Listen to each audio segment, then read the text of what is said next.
आप सभी का स्वागत है हमारे YouTube चैनल रूहानी डायरी में। श्री आनंदपुर साहिब, जिसे आनंदपुर कहा जाता है, आनंद का नगर के रूप में प्रसिद्ध है। इसका ऐतिहासिक महत्व न केवल सिखों के लिए बल्कि दुनिया भर के लोगों के लिए अत्यंत विशेष है। यहाँ आने वाले लोग इसकी समृद्ध विरासत को देखने आते हैं, विशेष रूप से होला मोहल्ला में भाग लेने के लिए। यह वही पवित्र नगर है जिसे सिख इतिहास के 10वें गुरु श्री गोविंद सिंह जी के चरणों का स्पर्श प्राप्त हुआ। यह समझने से पहले कि यह पर्व क्यों मनाया जाता है, सबसे पहले यह जानना जरूरी है कि होला मोहल्ला का क्या अर्थ है। भाई गहन सिंह जी महान कोश के संकलक के अनुसार होला शब्द हल्ला से बना है, जिसका अर्थ है सैन्य आक्रमण, और मोहल्ला का अर्थ है सैन्य टुकड़ी।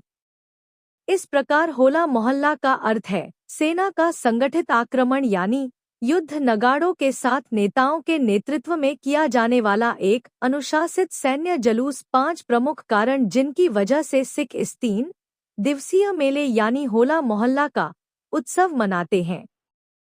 पहला, होलगढ़ किले से संबंधित है, जहां होली में लोग खुशी खुशी रंग खेलते हैं। वही गुरु साहिब ने होला मोहल्ला को सिखों के लिए सैन्य कौशल के प्रदर्शन का पर्व बनाया। इसमें नकली युद्ध अभ्यासों के माध्यम से योद्धा क्षमताओं को निखारा जाता है। माना जाता है कि यह परंपरा 1700 ईस्वी के निहुन का युद्ध के बाद शक्तिशाली शत्रुओं से वास्तविक संघर्षों की तैयारी के लिए शुरू की गई। होला मोहल्ला आगे चलकर हर वर्ष होलगढ़ किला के पास खुले मैदान में मनाया जाने लगा, जो चरण गंगा नदी के उस पार आनंदपुर साहिब के उत्तर पश्चिम में स्थित है। दूसरा, आत्मनिर्भरता और साहस को बढ़ावा देने के लिए यह वार्षिक आयोजन, जो पहले आनंदपुर साहिब में और अब विश्व भर में गुरुद्वारों में मनाया जाता है, 10वें गुरु श्री गोविंद सिंह जी द्वारा उस समय शुरू किया गया जब वे पहली बार आनंदपुर साहिब जी आए। परंपरागत होली के अगले दिन सिखों का यह समागम सैन्य अभ्यास और नकली युद्ध के लिए होता था। गुरु साहिब का उद्देश्य सिखों में साहस, आत्मनिर्भरता और रक्षा तत्परता की भावना जगाना था, जो उस दौर में मुगल साम्राज्य और स्थानीय पहाड़ी शासकों के आक्रमणों के विरुद्ध आवश्यक गुण थे। यह अभ्यास चरण गंगा के नदी तट पर किए जाते थे, जिनकी पृष्ठभूमि में माता नैना देवी मंदिर और शिवालिक पर्वतमाला की पहाड़ियां दिखाई देती थी।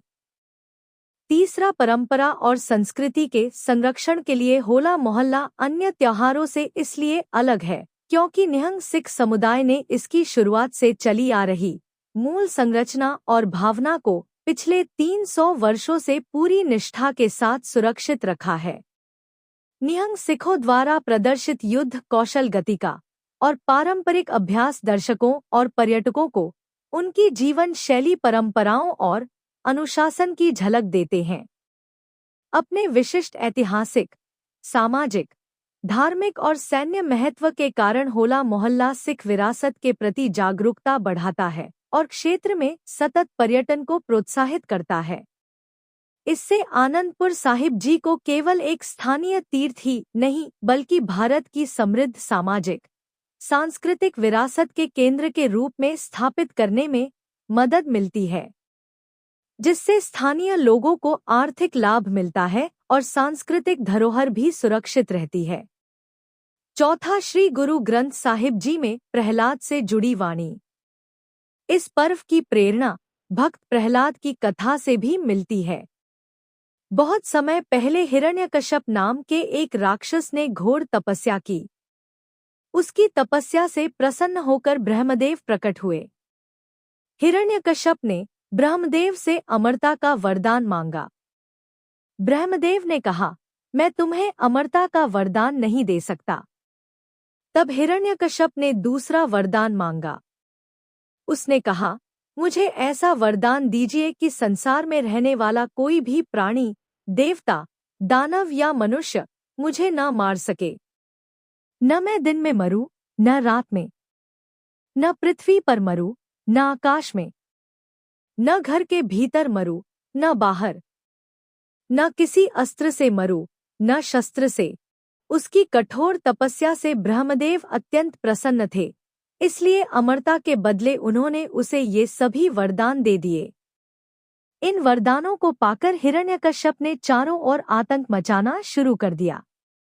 वह केवल मनुष्यों को ही नहीं, बल्कि देवताओं को भी सताने लगा। उसके भय से बचने के लिए लोग भगवान की जगह हिरण्यकश्यप की पूजा करने लगे। जो उसकी पूजा करता वह उसे छोड़ देता, और जो भगवान की भक्ति करता उसे वह दंड देता या मरवा देता। समय के साथ राक्षस हिरण्यकश्यप का आतंक और बढ़ता गया। कुछ समय बाद हिरण्यकश्यप के घर भगवान विष्णु के परम भक्त प्रहलाद का जन्म हुआ।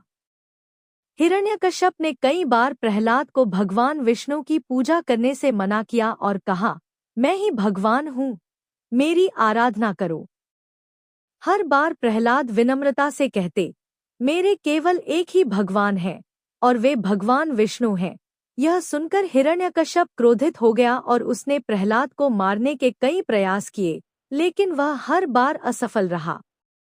भगवान विष्णु अपनी कृपा से उसके सभी प्रयासों को विफल कर देते थे।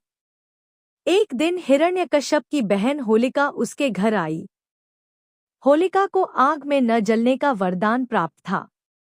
उसके पास एक ऐसा कंबल था जिसे ओढ़कर यदि वह आग में बैठे तो आग उसे जला नहीं सकती थी। हिरण्यकश्यप को परेशान देखकर होलिका ने कहा, भैया, मैं प्रहलाद को अपनी गोद में लेकर आग में बैठ जाऊंगी।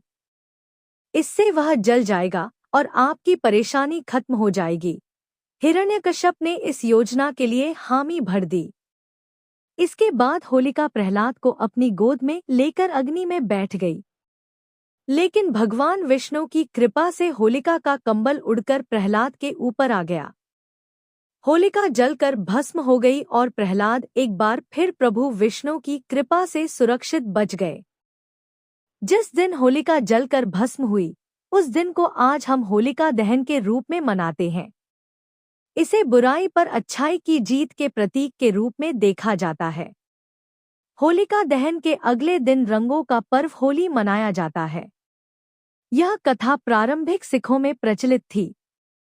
श्री गुरु ग्रंथ साहिब जी में भी प्रहलाद से संबंधित पद संत नामदेव कबीर और तीसरे सिख गुरु गुरु अमरदास जी द्वारा रचित मिलते हैं, जो भक्ति, सत्य और अधिक आस्था का संदेश देते हैं।